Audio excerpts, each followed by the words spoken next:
Guys, this is why you should start keep on saying what you mean and mean what you say.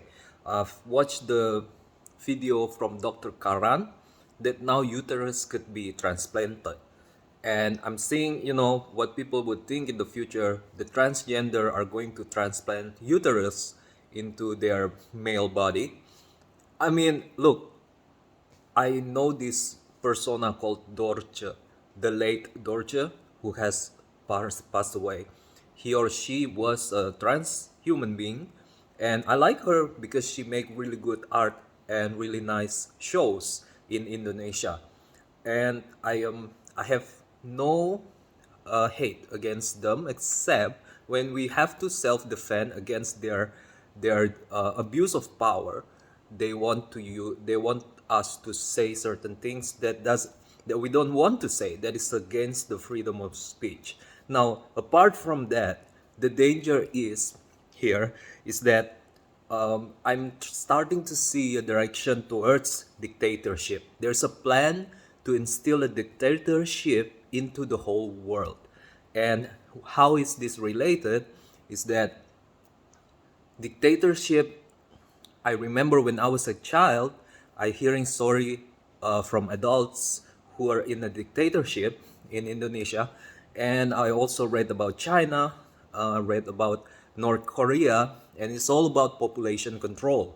You need, and during the massacre of the communists in Indonesia, which is really really full of lies, right? You want to use psychos. You want to have a lot of psychos in the society. It's spread out throughout, and these are going to be your population control. They're going to sabotage. They're going to do your bits. Do if you are a dictator for you in the community, because they would do things that normal people wouldn't do given certain incentives. And guys, I'm starting to see this pattern again with the transgender power, the way they want to abuse their power. Why? I'm not saying all transgenders are bad, but some people are not genuine transgenders. Are they're all about power, and they they want to be in the society, and they want to be able to influence the society, and it's going to be hard because when you cannot really tell which one is guy, which one is a guy, which one is a woman, culture is going to be irrelevant. It's the standard is not going to work really well. And the culture, because the way we have intuition to treat other people, the way we have preconceived or pre-ready set of rules, it's going to be irrelevant. And the language we speak and the law we instill, the law that is in place, the things that could be said, is already built up out of evolution. And when things dramatically change like that, there's going to be a lot of irrelevance that is going on. Like when you refer someone as feminine, but it's actually have deep inside is a masculine, that is governed by masculine hormones. The outcome, what I'm going to say, the outcome of the treatment is going to be unanticipated by the evolution, by the culture, and the results are going to be kind of messed up.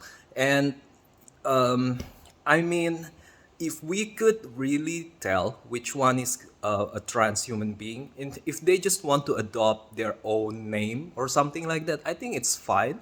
But what's going to happen is a convoluted, a convoluted groups of people and convoluted ways of treating people. Because when we are bros, right, there are tight bros like David and Jonathan. Some might say David and Jonathan is gay, but I don't know what's the fact. What I don't know the fact was, but there's also a, a relationship that is awesome like that, between bros. And when we couldn't really, when we couldn't really tell which is which, right? And um, um, and where am I getting at, right? The point is, psychos are going to hide between the culture, and because if you don't say what you mean and mean what you say,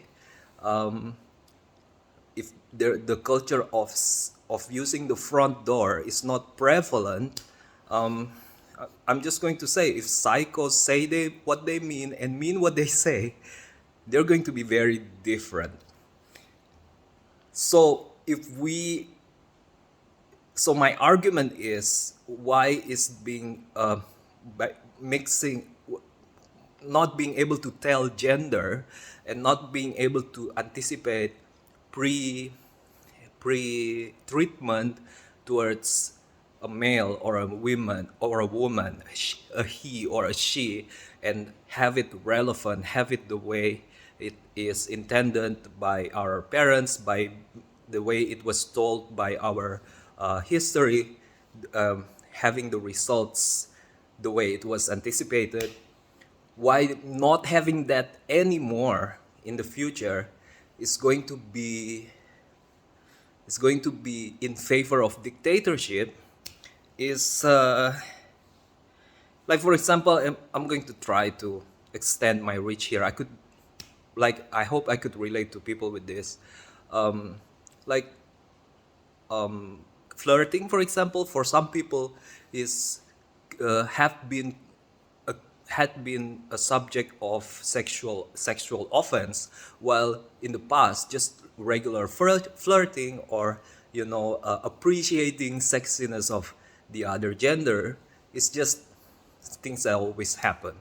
And when people do that in the workplace, for example, oh, sexual harassment and stuff, lawsuit here, lawsuit there, it's going to, yeah, of course, it's going to dilute actual sexual harassment. Yes, that could be a point, but that was not what I'm trying to say. It's just going to be a culture of people who are unsuspecting. They thought, as a kid, they were taught that it is proper. Well, it is not proper. And that's not how a reasonable human beings act, and a good a human that want peace with each other would act. But they thought that's just the way it is. Like, I remember when I was like that, because of the culture of that was nurtured by a dictator.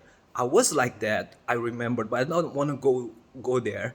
But I could really imagine how these little people are going to be accustomed with unreasonableness, and that is a hiding place for people who wants to hide, who don't want to reveal their nature, and they want access to rewards for sabotaging, for population control, for political position, instead of actually solving problems of humanity for the sake of hope, peace, and love. It's going to be harder to tell. I'm just saying something like that. Thank you, guys. Please consider it. And if I am wrong, I'm willing to be corrected. And I just want things that are good. If what I'm saying is unjust, just know that number one thing in relationship, any relationship, is justice. Thank you, guys. Bye.